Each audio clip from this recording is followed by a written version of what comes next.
네, 오늘 우리가 시편 126편 1절로 6절의 말씀을 읽었습니다.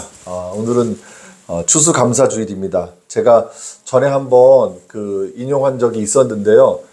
스위스 출신의 아주 위대한 신학자 중에 칼바르트라는 신학자가 있는데 이분이 이런 이야기를 했습니다. 하나님이 우리 삶 가운데 행하시는 일은 우리를 새로운 피조물로 만드시는 일이고 그 새로운 피조물이 할 일은 감사를 드리는 것이다. 이렇게 이야기를 했는데 감사가 어떤 행위나 태도의 문제가 아니라 그리스도인으로서 가져야 될 정체성의 문제로 인식을 하고 그렇게 이야기를 한 것입니다. 아무쪼록 감사의 삶을 사는 우리가 되기를 주님의 이름으로 축복합니다. 오늘 본문은 여러분 많이 잘 아시는 본문일 것입니다. 우리에게 감사를 일깨워주는 그런 말씀이라고 저는 생각합니다. 먼저 표제어를 보시면 뭐라고 되어 있습니까? 성전에 올라가는 노래 이렇게 되어 있죠. 사실 시편에서 표제어는 우리가 이렇게 번역 과정에서 우리의 편의를 위해서 제목을 따로 이렇게 정해서 붙여놓은 게 아니라 우리가 흔히 이제 마소라 텍스트라고 부르는 히브리어 원어 성경을 보면 이 표제어가 1절입니다. 그리고 우리가 보는 1절이 히브리어 성경에서는 2절이에요. 그러니까 이 표제어가 성경 말씀에 포함된 거예요. 편의상 붙인 것이 아니라. 그래서 이 시편 120편부터 이제 134편까지가 성전에 올라가는 노래라는 표제어가 붙어 있습니다. 그래서 옛 이스라엘 백성들이 예루살렘 성전으로 예배하러 갈 때 불렀던 그런 순례 노래 모음이 시편 120편부터 134편까지입니다. 특별히 시편 126편은 이스라엘 역사에서 잊을 수 없는 포로 해방의 순간을 떠올리면서 하나님께 감사의 찬양을 올려드리는 그런 내용입니다. 여러분 한번 상상해 보십시오. 옛 이스라엘 사람들이 예루살렘으로 예배하러 올라갑니다. 여러분 참고로 말씀드리면 이스라엘 사람들은 예루살렘으로 갈 때 반드시 올라간다라는 표현을 썼습니다.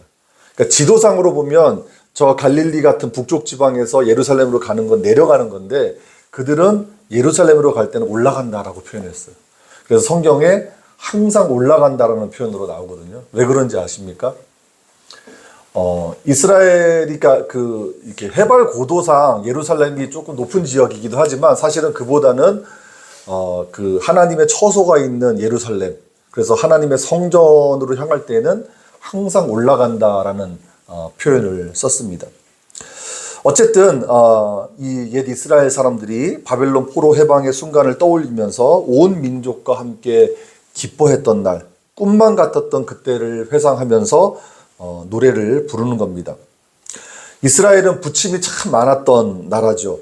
애굽에서 430년간 노예 생활을 했고 겨우 가나안 땅에 도착해서 여러 우여곡절 끝에 나라를 건설했지만 사울, 다윗, 솔로몬 3대 만에 나라가 둘로 쪼개지는 그런 순간도 맞았습니다. 그러다가 얼마 못 가서 북쪽은 아시리아 제국에게 멸망을 당하고 그리고 남쪽은 바벨론에게 망해서 70년 포로 생활을 하게 되죠.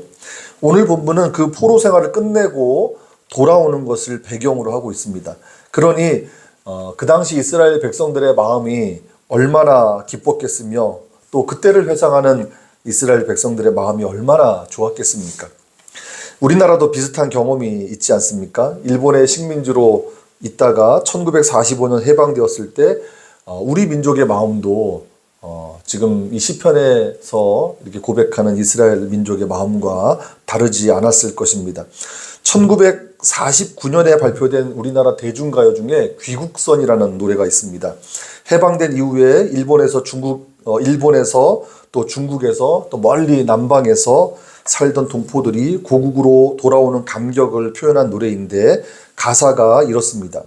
돌아오네 돌아오네 고국 산천 찾아서 얼마나 그렸던가 무궁화 꽃을 얼마나 외쳤던가 태극 깃발을 갈매기야 울어라 파도야 춤춰라 귀국선 뱃머리에 희망도 크다. 옛 이스라엘 사람들도 이렇게 기뻤습니다. 포로 생활을 마치고 고국으로 돌아오는 날 꿈꾸는 것 같았습니다. 우리가 그렇게 기뻤던 이스라엘 민족의 마음, 그렇게 너무나 그 주체할 수 없는 그 기쁨에 고백했던 그 이스라엘 민족의 마음, 그 마음으로 우리 1절과 2절을 한번 다시 한번 읽어볼까요? 같은 목소리, 한 목소리로 읽겠습니다. 시작. 여호와께서 시온의 포로를 돌려보내실 때에 우리는 꿈꾸는 것 같았도다. 그때 우리 입에는 웃음이 가득하고 우리 혀에는 찬양이 찼었도다. 이렇게 노래하는 거예요. 네. 그리고 그때 온 나라 백성들이 말하기를 여호와께서 우리를 위하여 큰 일을 행하셨으니 우리는 기쁘도다. 네. 이렇게 고백을 하는 거죠. 여러분, 이 기쁨을 헤아릴 수 있겠습니까? 저나 여러분이나 나라를 잃었다가 되찾는 경험은 하지 못해서 짐작하기가 좀 어려울 수도 있겠지만, 우리가 국가 간에 축구만 해도 우리나라가 이겨도 너무너무 막 즐겁고 좋은데, 그리고 우리나라가 참 어려운 순간을 맞이했다가 그것을 극복하면 너무너무 좋은데, 나라를 잃었다가 되찾았을 때 얼마나 좋았겠습니까? 충분히 기쁘고 더없이 좋았을 것 같습니다. 그러고도 남죠. 자, 그런데 오늘 우리가 이 시편 126편 본문에서 주목해야 할 말씀은 5절과 6절입니다. 우리 5절과 6절을 다시 한번 좀 읽어봤으면 좋겠습니다. 5절과 6절 같이 읽습니다. 시작. 눈물을 흘리며 씨를 뿌리는 자는 기쁨으로 거두리로다. 울며 씨를 뿌리러 나가는 자는 반드시 기쁨으로 그 곡식단을 가지고 돌아오리이다. 아멘. 포로에서 돌아오는 날을 회상하면서 기쁨을 만끽하고 있는데 느닷없이 눈물 이야기, 우는 이야기 나옵니다. 왜 이런 이야기가 나오는 걸까요? 여기서 눈물이나 울음은 바벨론 포로 생활에 대한 은유입니다. 그 고통스러웠던 순간을 눈물과 울음으로 표현한 것입니다. 환희의 순간을 지금 맞이하고 있지만 그 전에 고통의 시간도 있었음을 이야기하는 거죠. 여러분, 우리 인생도 마찬가지 아닙니까? 우리 인생에서 좋은 날, 기쁜 날만 있는 것은 아니죠. 인생이라는 길을 걷다 보면 고통의 순간이 왜 없겠습니까? 그때 절규하기도 하고 울기도 하는 거죠. 눈물은 바로 그런 순간을 이야기하는 것입니다. 이스라엘 입장에서 보자면 사실 눈물의 순간이 헤아릴 수 없이 많았습니다. 우리가 성경을 읽어보면 충분히 알 수 있는 내용입니다. 기쁜 날보다는 슬픈 날이 더 많았고 즐거웠던 날보다는 힘들었던 날들이 훨씬 더 많았습니다. 실제로 이스라엘 역사가 그랬습니다. 포로 생활에서 돌아오는 기쁨이 컸던 것은 반대로 얘기하면 포로 생활의 고통도 그만큼 컸다는 이야기입니다.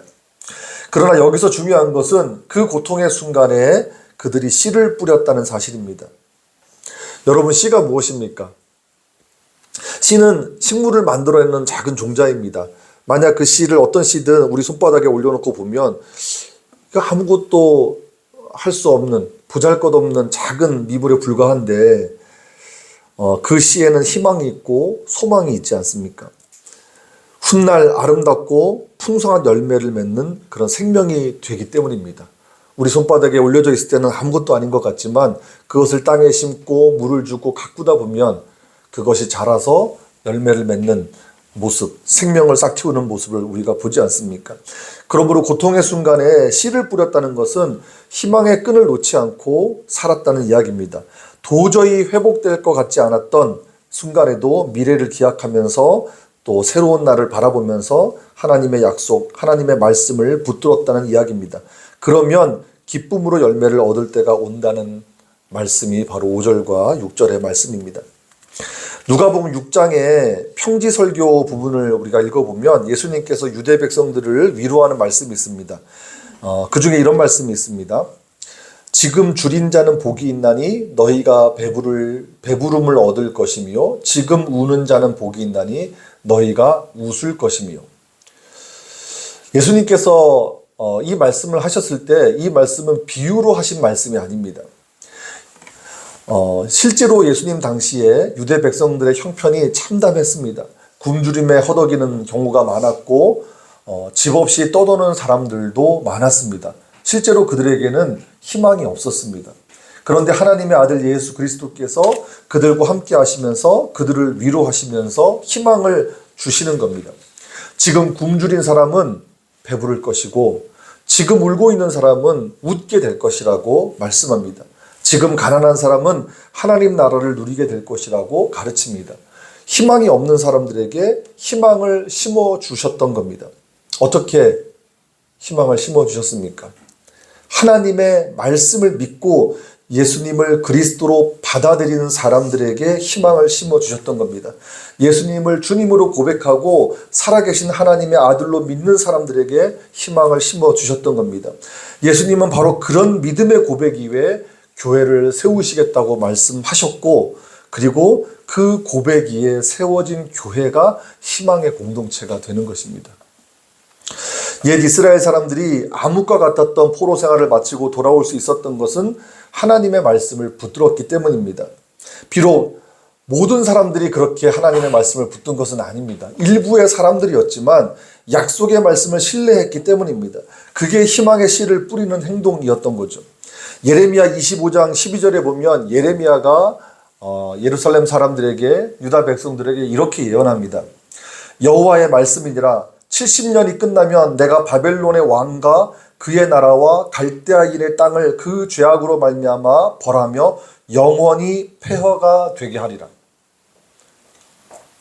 예레미야 당시에 이 말을 들은, 이 말씀을 들은 당시 예루살렘 주민들, 유다 백성들은 예레미야를 비웃었습니다. 바벨론이 그렇게 될 것이라고 전혀 생각할 수 없었기 때문입니다. 너무나 강성한 바벨론 제국의 모습이었기 때문에 70년이 차면 바벨론이 폐허가 된다고? 다시 우리가 돌아온다고? 믿을 수 없었습니다. 지금 세계 최강대국이라고 하는 미국. 요즘에 전문가들은 미국이 서서히 좀 기울어가는 조짐이 보인다고 얘기를 하더라고요. 트럼프 행정부가 들어서면서. 그런데 뭐 쉽지는 않겠지만 그 강력했던 미국이 무너질 거라는 생각을 누가 할 수 있겠습니까? 너무나 융성했던 바벨론도 마찬가지입니다. 그러나 그 여호와의 말씀, 예레미야의 입을 통해 선포됐던 그 여호와의 말씀을 믿고 붙들었던 사람들은 실제로 그 일을 보았습니다. 70년의 시간이 지나는 동안 어떤 이는 하나님의 말씀을 비웃었을지도 모르고, 또 어떤 이는 하나님의 말씀을 불신했을지도 모릅니다. 또 어떤 사람들은 야, 우리 선지자 예레미야가 이런 이야기를 했다는데, 야, 그 옛날 미치광이 선지자 아니야? 이러면서 조롱하고 무시했을지도 모릅니다. 하지만 하나님의 말씀을 믿고 붙들었던 사람들, 부지런히 희망의 씨앗을 뿌렸던 사람들은 기쁨으로 열매를 거둘 수 있었고 기쁨으로 고향 땅에 돌아올 수 있었다는 것입니다. 그러므로 오늘 시편의 말씀은 우리에게 이렇게 요청하고 있는 겁니다. 고통의 순간에 씨를 뿌리는 사람이 되라는 겁니다. 하나님의 말씀을 붙들고 그 희망의 씨앗을 놓지 말라는 이야기입니다. 물론 고통의 순간에, 앞이 보이지 않는 순간에 씨를 뿌리는 일은 결코 쉽지 않습니다. 당장은 세상의 기준에 맞추는 것이 맞는 것 같고 인간적인 계산을 하는 게 옳은 것 같습니다. 하지만 그럴수록 하나님의 말씀을 붙들어야 한다는 겁니다. 하나님의 말씀은 씨앗과 같아서 지금은 작은 것처럼 보이지만, 지금은 아무것도 아닌 것 같지만 결국에는 반드시 열매를 맺게 되어 있습니다. 당장은 아무 일도 일어나지 않겠지만 하나님의 말씀을 마음에 품고 또 견디며 걷다 보면, 그렇게 살다 보면 어느 순간에 우리 삶에서 싹이 트고 줄기가 나고 열매가 열리는 줄 믿습니다. 눈물을 흘리며 씨를 뿌리지만 결국 기쁨으로 단을 거두게 된다는 말씀입니다. 저는 하나님의 말씀을 붙드는 삶에서 변화가 시작된다고 믿습니다. 하나님의 말씀을 붙들면 흔들리던 마음이 조금씩 자리를 잡기 시작하고, 또 어두웠던 마음에 기도할 힘도 생기고, 포기하고 싶던 자리에서 다시 한번 일어서게 되는 용기가 생기는 줄 믿습니다. 하나님의 말씀은 그렇게 우리 안에서 자라납니다. 저도 제 인생을 돌아보니까 그런 것 같습니다. 제가 목사로 있지만 저 역시도 인생을 놓고 싶었던 순간들이 있었습니다. 진짜 왜 사람들이 그렇게 한강에 가서 자기 목숨을 던지는지 알 것 같았던 그런 순간들이 저에게도 참 많았습니다. 설교를 준비하면서 내 인생에 어려웠던 순간들을 떠올려 보니까 야, 그 순간을 어떻게 지나갔지. 그런 순간들이 참 많았습니다. 우리 사라가 이제 막 100일이 막 지났을 때 그때 우리 아이 엄마가 이제 이 모유가 잘 나오지 않을 때였는데 정말 분유를 먹였는데 분유값이 없는 거예요. 분유값이.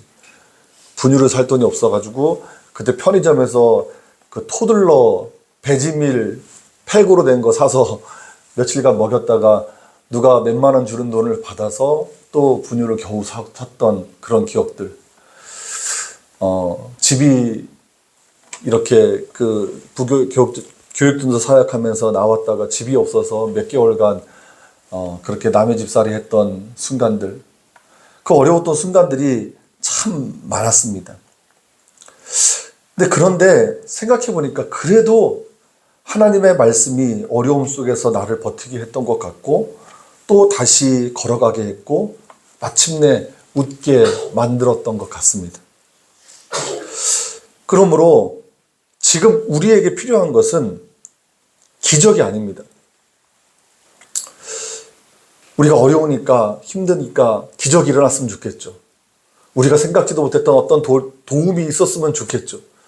실제로 하나님은 그렇게 우리를 도우실 수 있는 분이고 우리에게 기적을 선사하실 수 있는 분이지만 그러나 정말 우리에게 필요한 것은 기적이 아니라 하나님의 말씀을 붙드는 일입니다.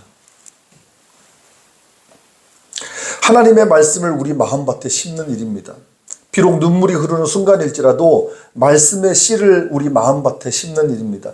우리가 그렇게 살아간다면 오늘 시편의 말씀처럼 언젠가 여호와께서 우리를 위하여 큰 일을 행하셨도다. 그래서 우리는 기쁘다. 이렇게 감사의 고백을 하게 될 것입니다. 눈물의 골짜기를 지나는 동안 뿌려놓은 말씀의 씨가 어느 날 우리 삶의 풍성한 단을 이루어서 우리에게 돌아올 것이기 때문입니다. 여러분 이제 눈으로 시편 126편 말씀을 다시 한번 찬찬히 읽어보십시오. 한번 눈으로 다시 한번 읽어보십시오.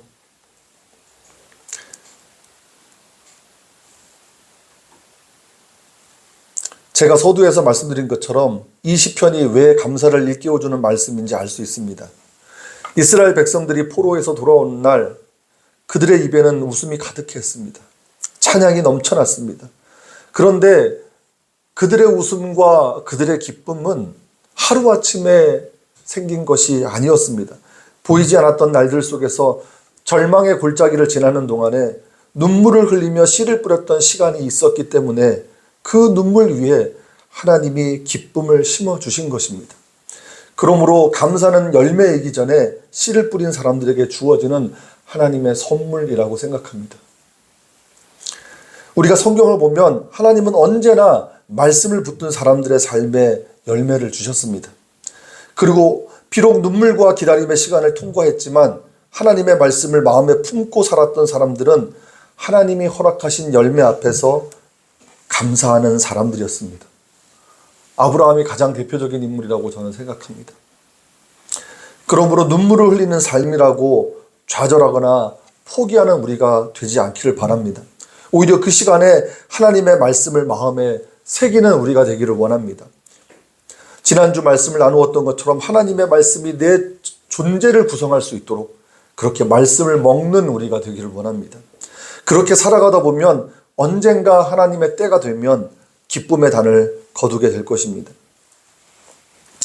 제가 주변에서 하도 폭삭수가수다라는 드라마가 너무 좋은 드라마라 그래가지고 제가 좀 봤어요. 끝까지 보지는 못하고 6화까지인가 봤고 나중에 시간이 되면 좀 이어서 계속 볼 생각인데 그 폭삭소가수다라는 드라마에 보니까 되게 인상적인 장면이 하나 있었습니다. 그 광래가 애순에게 이야기하는 장면인데 삶인 사라져 살다 보면 더 독한 날도 와 살다가 똑 죽겠는 날이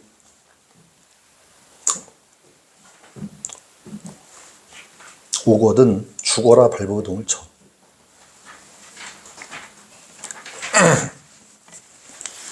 죄송합니다. 그 드라마 생각도 나기도 하고 또 겹쳐서 오버랩되는 그런 생각들이 있어서 이런 대사 장면이 나오더라고요. 근데 어떻게든 살아가려면 좌절하지 말고 억척스럽게 살아가야 한다는 말이겠죠. 그 드라마 극 중에 나오는 광래의 삶이 그렇게 억척스럽지 않습니까? 저는 우리 그리스도인들에게 그 억척스러움이 하나님의 말씀을 붙드는 일이라고 생각합니다.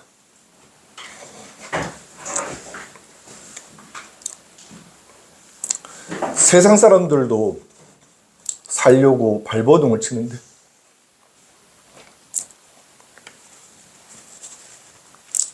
우리가 약속의 말씀을 붙들지 않을 이유가 무엇입니까? 포기하고 싶은 삶의 순간에도 끈질기게 하나님의 말씀을 붙든다면 반드시 기쁨의 순간, 감사의 순간이 올 것이라고 저는 믿습니다. 여러분, 오늘은 추수감사절입니다.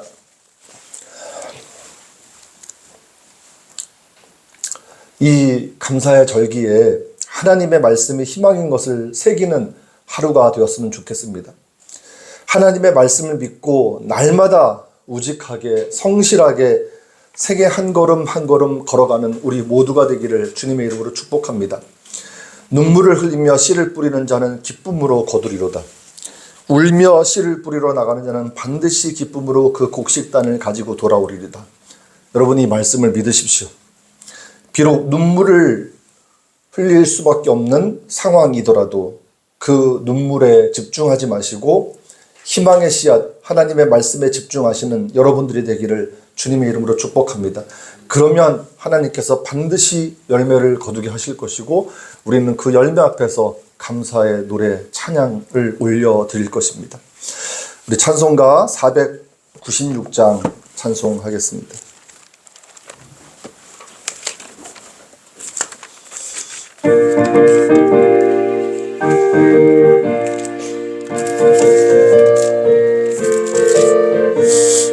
새벽부터 우리 사랑함으로써 저녁까지 씨를 뿌려봅시다. 열매 차차 익어 곡식 거둘